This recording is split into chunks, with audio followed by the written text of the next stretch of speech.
Maya Chen, 30, leaned against the window of her loft apartment in Philadelphia's Fishtown neighborhood, the Delaware River. A dark ribbon under the winter sky. Christmas lights twinkled on the street below. But her space was sparse.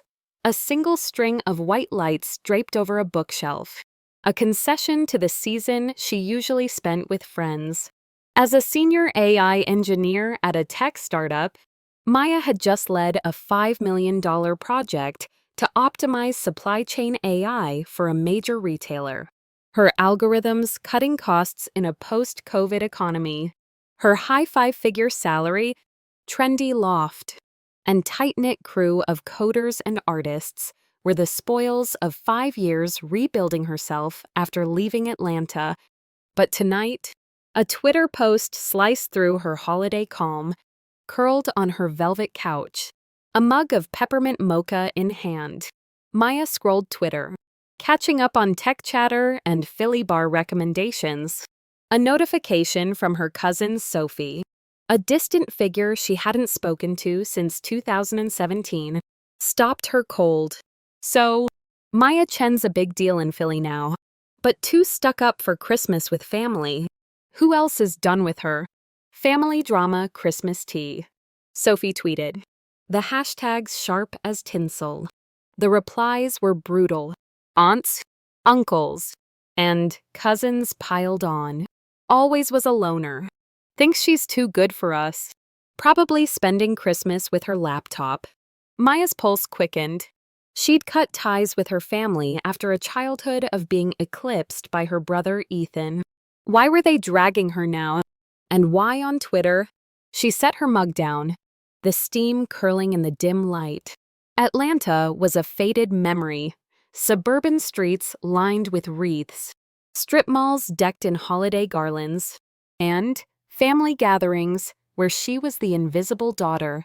Her parents, Linda and Greg, had banked their pride on Ethan, the high school quarterback turned wannabe entrepreneur, whose charm masked a trail of failed startups. Maya, with her quiet focus and knack for puzzles, was the afterthought. At Christmas, Ethan's gifts were AirPods or designer jackets. Maya's were generic socks or clearance bin books. Family dinners centered on Ethan's game highlights or business pitches, while Maya's math awards or coding projects got a distracted, "That's nice." By 15, she'd stopped expecting their attention. Her phone pinged, a text from Jamal, her high school best friend and last Atlanta connection. Yo, Maya, your mom called me. They're doing a big Christmas dinner and really want you there. Sounds like they're scrambling. You good? Maya stared at the text, her thumb frozen. Christmas at the Chen house was a production tables laden with glazed ham, cornbread dressing, and pecan pie. The living room stuffed with relatives, and Ethan commanding the spotlight. Maya had been the shadow, slipping through the crowd unnoticed. She hadn't returned since she left for Philly at 18. Her exit marked by a post-it note, "Gone to college. I'm fine." But Sophie's tweet, with its venomous replies, felt like a gauntlet. They thought she was still the girl they'd dismissed. They were wrong. "I'm going," she texted Jamal, her fingers trembling with resolve. "But this time, they'll see who I am," Jamal replied. Bold move. "Hit me if it gets messy." Maya smiled faintly. Jamal had been her rock in high school, the kid who'd traded mixtapes with her in the cafeteria, who'd cheered when she won a coding contest her parents skipped. Now a freelance illustrator in Atlanta, he kept her grounded without pushing her to reconnect. His hint about the family scrambling suggested trouble, and she needed to be ready. Scrolling Twitter, Maya found her mother had retweeted Sophie's post, adding a photo of Maya at 16 awkward, braces, hunched in a too-big sweater with a caption, "Miss my girl at Christmas, but she's too busy with her fancy Philly life." The quotation marks stung, a deliberate jab. but a direct message from an unknown account froze her. Maya, it's Ms. Torres, your old computer science teacher. I'm in Atlanta for the holidays. Can we meet before you see your family? I saw the tweets. And there's something you need to know. Ms. Torres. The name cracked open a vault of memories. Her teacher had been her mentor, turning a cramped classroom into a haven where Maya learned to code and dream. Why was she reaching out? And what did she know? Maya replied, setting a meeting at an Atlanta coffee shop for the next day. She spent the night revisiting her past. At 13, a counselor had told her parents, Maya's anxiety stems from feeling unseen at home. Linda had snapped. We treat both kids the same. But her eyes betrayed the lie. Ethan got a Jeep for his 16th birthday. Maya got a used notebook and a lecture about real jobs. Her refuge was a computer science club flyer, leading her to Ms. Torres's class. There, she coded her first app, a study planner, on a donated PC. You've got a gift for systems. Ms. Torres had said, don't let anyone dim it. By 17, Maya had secretly applied for a full-ride scholarship to Drexel University. At her last Christmas dinner, her father toasted Ethan's Georgia Tech acceptance, while her mother said, Maya's looking at community college. An uncle quipped, or waitressing.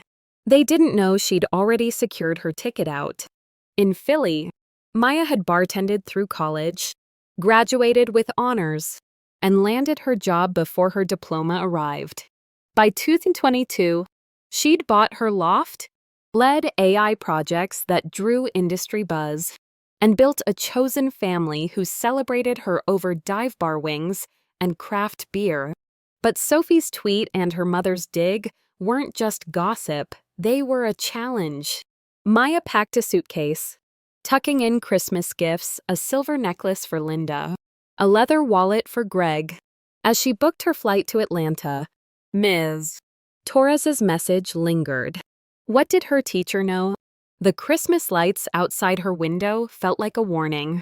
The holiday was coming, and with it, a storm. Maya stepped off the plane at Hartsfield-Jackson Airport. The Atlanta air sharp with a December chill that carried the faint scent of pine. Her sleek carry-on rolled behind her, its wheels clicking against the terminal floor. A quiet reminder of the life she'd built far from this city. The Twitter post from Sophie, amplified by her mother's stinging retweet and the barrage of family comments, still burned in her mind. Jamal's text about the Christmas dinner and Ms. Torres's cryptic message had turned her holiday plans upside down. She wasn't here to play the forgotten daughter. She was here to show them who she'd become. Before facing the house she'd fled 5 years ago, Maya had a meeting to keep. She'd arranged to meet Miss Torres at Brood Awakening, a midtown coffee shop with cedar walls and the warm glow of Christmas lights strung across the ceiling.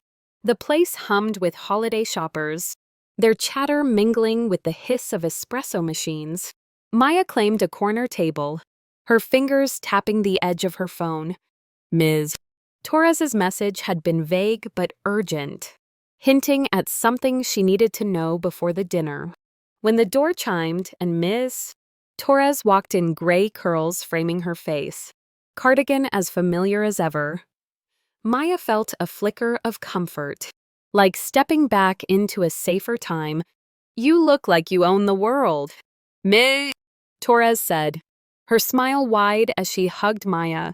They ordered gingerbread lattes, the mugs warm against their hands, and settled into the booth. I saw Sophie's tweet and your mother's post, Ms. Torres said, her tone shifting to concern. The whole family's spinning a story about you being too good for them. It's not just gossip. She explained that Linda had tracked her down through a school alumni group, inviting her to the Christmas dinner. Your mother thought it'd make them look supportive. Having your old teacher there, she said, her eyes narrowing. But I think there's more to it. Be careful. Maya sipped her latte. the sweetness undercut by a knot in her stomach. The idea that her mother was orchestrating a performance didn't surprise her, but Ms. Torres's warning carried weight. "Why now?" Maya asked, her voice low. "Ms." Torres leaned forward. "I heard from a friend at your old high school your parents are in financial troubles. Ethan's latest startup crashed, and they've been bailing him out for years. They might see you as a way to fix things." Maya's grip tightened on her mug. Ethan's ventures always overhyped. Never successful had been her parents' obsession. They'd never cared about her career, her life. Now, the Twitter shade and this sudden invitation made sense. They weren't reaching out, they were setting a trap. "May." Torres's eyes softened. "You're not the girl who left. Maya, you've built something extraordinary. Go to that dinner, but don't let them pull you back into their story." Maya nodded, her resolve sharpening. The coffee shop's warmth faded as she thanked Ms. Torres and stepped back into the cold. She rented a car, a compact SUV, and drove through Atlanta's suburbs, the streets aglow with inflatable snowmen and twinkling icicle lights. Her childhood neighborhood hadn't changed much: cul-de-sacs, lined with ranch-style homes, mailboxes wrapped in red ribbons, but the house itself looked weary: peeling paint, an overgrown lawn, a plastic Santa listing on the porch like it had given up. Maya parked, her breath catching as she grabbed her suitcase and the gift bags, carefully chosen presents for her parents. A silver necklace for Linda, a leather wallet for Greg. The weight of Ms. Torres's warning settled in her chest. What did her family expect from her? And what was the something Ms. Torres hinted at? She walked up the cracked driveway, the porch light flickering like a dying star. The doorbell's chime echoed inside, answered by shuffling footsteps. The door swung open, and there was Linda, her hair grayer, her eyes widening at the sight of Maya's tailored coat and polished presence. "Maya, you made it," Linda said, her voice a mix of surprise and calculation. The hug was stiff, more formality than warmth, and Linda's gaze lingered on the designer handbag slung over Maya's shoulder. "Come in. It's freezing out there." The house smelled of pine needles and old carpet. A Christmas tree blinking in the living room, its ornaments unchanged from Maya's childhood glass angels. Faded Santas. A star that leaned precariously. Voices spilled from the kitchen. Relatives already gathering for pre-Christmas festivities. Linda gestured toward the living room. "Put your things down. It's going to be a full house tomorrow." Maya set her suitcase by the couch, already resigned to sleeping there. The space felt smaller, the walls closing in with memories she'd tried to bury. A cousin poked her head out of the kitchen, calling, "Is that Maya? Wow, you look all city now." The tone wasn't friendly, and Maya braced herself. The Twitter comments calling her selfish. Stuck up echoed in the undercurrent of every glance. She hung her coat, smoothing her cashmere sweater, and followed Linda toward the noise. The kitchen was a flurry of activity. Aunts chopping pecans, uncles sneaking bourbon into their eggnog, kids darting underfoot. Ethan's voice cut through, loud and confident, spinning some story about his latest venture. Maya's stomach twisted. Tomorrow's dinner would be his stage. Just like always. As she helped set out plates, Linda leaned in, her voice low. "It's so good you're here, Maya. Ethan's got big plans to share tomorrow. You'll see." The words were warm, but the glint in her mother's eyes felt like a hook. "Miss." Torres's warning rang louder now. Financial trouble, Ethan's failures, a family looking for a lifeline. Maya nodded, keeping her expression neutral. The Christmas lights flickered, casting shadows across the room. This wasn't a homecoming, it was a gauntlet. And she was walking into it with her eyes open, ready for whatever came next. The Chen family home pulsed with the energy of Christmas dinner. The dining room, a tapestry of clinking glasses, laughter, and the rich sense of glazed ham, cornbread dressing, and pecan pie coolings on the counter. The Christmas tree's colored lights cast a festive glow, but the warmth was undercut by a current of tension.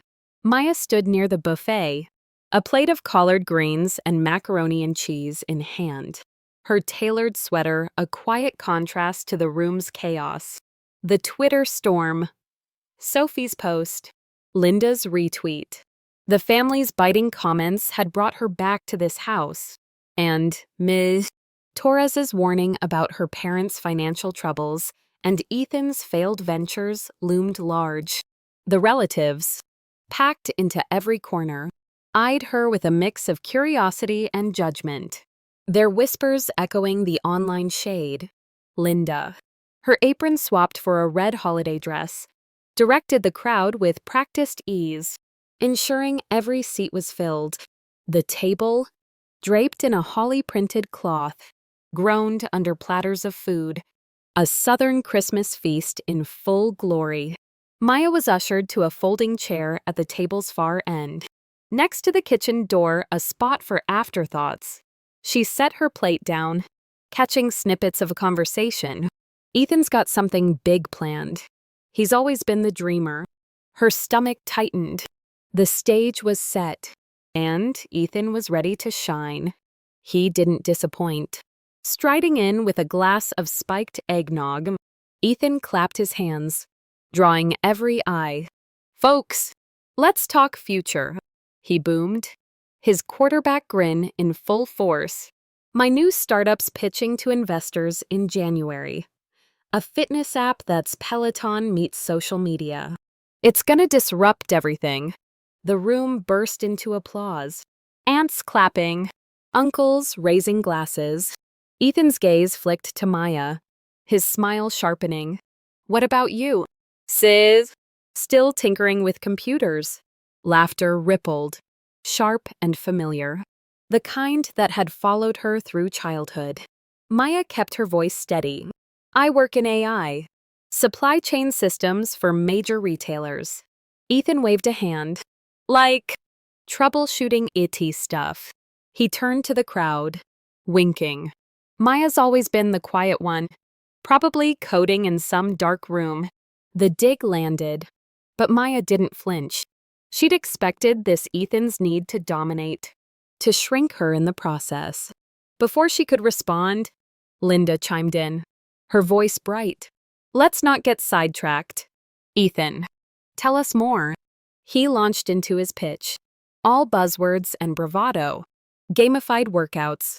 Premium subscriptions. $250,000 to launch. Greg nodded solemnly. "Family supports family. We'll make it happen." Maya nearly choked on her sweet tea. $250,000 for another of Ethan's pipe dreams? Meh. Torres's words financial trouble. Bailing him out flashed in her mind. Her parents were drowning, and Ethan was still their lifeline. The slights piled up. Aunt Carla cornered Maya by the dessert table, her voice loud. "Ethan's a visionary. You know, what do you do again?" "Something with computers." Maya smiled thinly. "I design AI systems." Carla shrugged. "Well, someone's got to do the boring stuff." Uncle Ray, reeking of bourbon, leaned in later. "My buddy's got an opening for data entry. Want me to put in a word?" Maya declined politely, her patience fraying. Linda, passing by, added, "Maya, you're on the couch tonight. Ethan needs his office space." The casual dismissal stung, but Maya held her ground, her resolve fueled by the Twitter barbs and Ms. Torres's warning. Mid-dinner, the doorbell rang. Cutting through the chatter, Linda frowned, hurrying to answer. Maya's heart skipped as Ms. Torres stepped inside, her gray curls dusted with snow, her presence commanding in a simple green sweater. Linda beamed. clearly pleased with her surprise guest. "Everyone, this is Ms. Torres, Maya's old teacher," she announced, as if staking a claim. Ms. Torres greeted the room warmly, but her eyes locked on Maya. A silent signal. Then she dropped a bombshell. "Did you know Maya led an AI project that saved a major retailer millions?" she said, her voice clear. Her works transforming the industry. The room stilled, forks pausing, eyes shifting to Maya. Ethan's smile froze. Linda's lips tightened. Caught off guard, the moment cracked the family's narrative. Relatives murmured, some curious, others skeptical. Ethan recovered, chuckling. "That's neat, sis. But my app's gonna change lives." He pivoted back to his pitch. But Ms. Torres's words lingered. A fissure in the room's dynamic. Maya caught her teacher's eye. A silent thank you passing between them. Then came the twist. Aunt Carla, emboldened by wine, stood, her voice sharp. "Since we're talking success, maybe Maya can explain why she's never helped her parents. They're drowning in debt from Ethan's ventures. And she's out there playing big shot." The room gasped, eyes darting between Maya and her parents. Linda's face reddened. Greg stared at his plate. Ethan smirked. Leaning back, Maya's heart pounded. Debt. Ms. Torres had hinted at troubles, but this was raw. Public. A secret spilled like wine on the tablecloth. "Is that true?" Maya asked, her voice calm but cutting. Linda stammered. "We've had some challenges, but we're fine," Greg muttered. "It's not your concern." But Carla pressed, "They've mortgaged the house for Ethan's dreams. Where were you?" The accusation hung heavy, the family's gaze pinning Maya like a spotlight. She set her glass down, her mind racing. They'd ignored her for years, mocked her ambitions, and now blamed her for their choices. The audacity was staggering. "Ms. Torres spoke, her voice steady. "Maya's built her life from nothing. Maybe ask why the family's pinned its hopes on one dream while ignoring another." The room bristled, but no one countered. Ethan's jaw clenched, his charm faltering. Linda clapped her hands, desperate to regain control. "Let's move to gifts," she said, her voice shrill. But the secret was out, and the dinner had shifted. Maya sat back, her plate untouched, the weight of the revelation settling in. This wasn't just about Ethan's spotlight. It was about a family betting everything on him and expecting her to pay the price.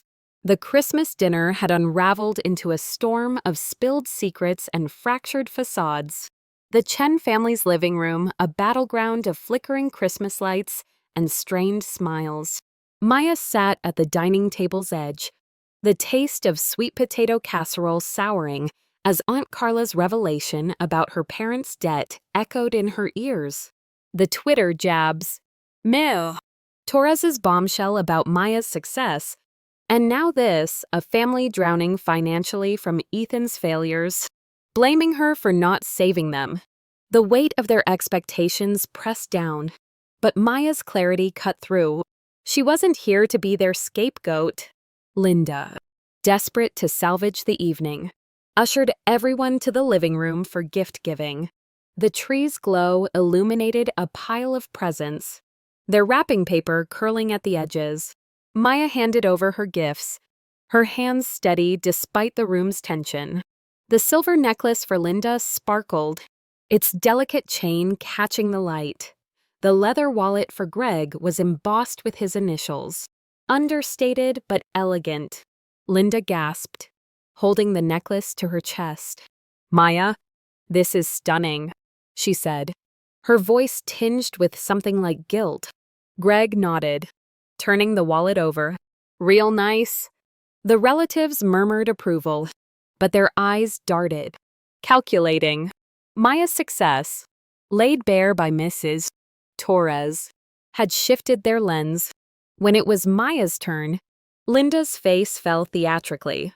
"Oh, honey, we didn't get you anything," she said, her tone dripping with pity. Ethan laughed, loud and cruel. Classic Maya. Always the odd one out. The room chuckled. The sound grating.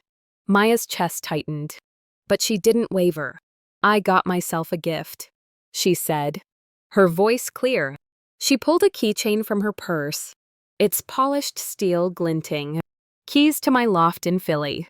I closed on it last month." Silence crashed over the room. Greg's fork clinked against his plate. "You bought a place?" he asked. Incredulous. Maya nodded. "With my job. My AI project was licensed to a retailer. My bonus was 150,000 after taxes." Jaws dropped. Ethan's face darkened, his charm crumbling. Linda stood, her smile frantic. "Sweetheart, we're so proud," she said, her voice pitching up. Greg chimed in. "Ethan, your sister's doing big things." But their warmth was hollow, a pivot to opportunity. Aunt Carla muttered. "Must be nice." Her tone bitter. Meh. Torres, seated quietly, gave Maya a subtle nod, her presence grounding. Ethan forced a grin. "That's cool, I guess. But my app's gonna be worth millions." His bravado rang empty, the debt revelation undermining his swagger. The room's dynamic had fractured, Maya's success a mirror to their failures. As the evening wound down, Maya packed her suitcase, ready to escape. In the kitchen, Linda and Greg cornered her, their faces eager. "Before you go," Greg said, his voice low, "we need to talk about Ethan's startup. It's a sure thing, and you could invest." Ethan appeared, smirking. 250. Zerzin's nothing to you, right? You'd be family helping family." Maya stared at them. Linda, who'd dismissed her dreams. Greg, who'd toasted Ethan's every whim. Ethan, who'd mocked her for years. The gall was almost laughable. "No," she said, her voice flat. Linda's smile vanished. "What do you mean?" "No," she snapped. "We're in debt because of Ethan's dreams, and you're just walking away." Maya folded her arms. "You chose to bankroll him. You ignored me for years. Laughed when I was offered waitressing jobs. Where was family then?" Greg stammered. "We didn't have money for both of you." Maya cut him off. "You had money for Ethan's truck, his tuition, his failures. Don't put that on me." Ethan exploded. "You're so selfish. After everything we've done." Maya grabbed her bag. "You raised me. That's not a debt. It's parenting." She headed for the door, their protests rising. Linda shouted, "You'll regret this." Maya didn't look back. "I won't," she said, and meant it. She drove to the airport, the Atlanta suburbs fading in her rear view, Christmas lights blurring into streaks. Her phone buzzed with texts, guilt trips, accusations. "Please." At a gas station, she blocked them. Linda, Greg, Ethan, Sophie, the aunts and uncles who'd joined the Twitter pile-on. The silence was freedom. Back in Philly, she landed after midnight, the city's skyline welcoming her home. She poured a glass of Merlot and stepped onto her loft's balcony, the Delaware River glinting below. Jamal texted, "Heard it was a mess. Your mom's telling everyone you're ungrateful." Maya replied, "Let her." 6 months later, Maya sat in her loft, sunlight streaming through the windows, her boyfriend Javier beside her, a web developer who'd also left a toxic family.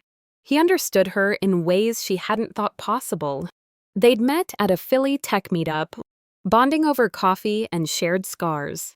Her promotion to lead AI engineer came with a 6-figure salary, and her latest project, an AI system for eco-friendly logistics, was making waves. Jamal called with updates. Ethan's startup flopped. He's back with your parents, still pitching nonsense. Linda and Greg had turned Maya's betrayal into a family saga.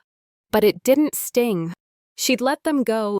Maya and Javier were planning a trip to Puerto Rico, studying Spanish and mapping beachside cafes. Her friends were hosting a 4th of July barbecue, a tradition she cherished more than any Christmas with her blood family. When a voicemail from Aunt Carla arrived families forever, she deleted it without listening. Her phone pinged. Jamal again. Your mom saw your Twitter post about your promotion. Says you're rubbing it in. Maya laughed. Typing. Good. Her life love. Success. Peace was hers, built without their approval. As Philly's skyline glowed, she raised her glass to Javier. To us, she said. He clinked his against hers. To you, he replied.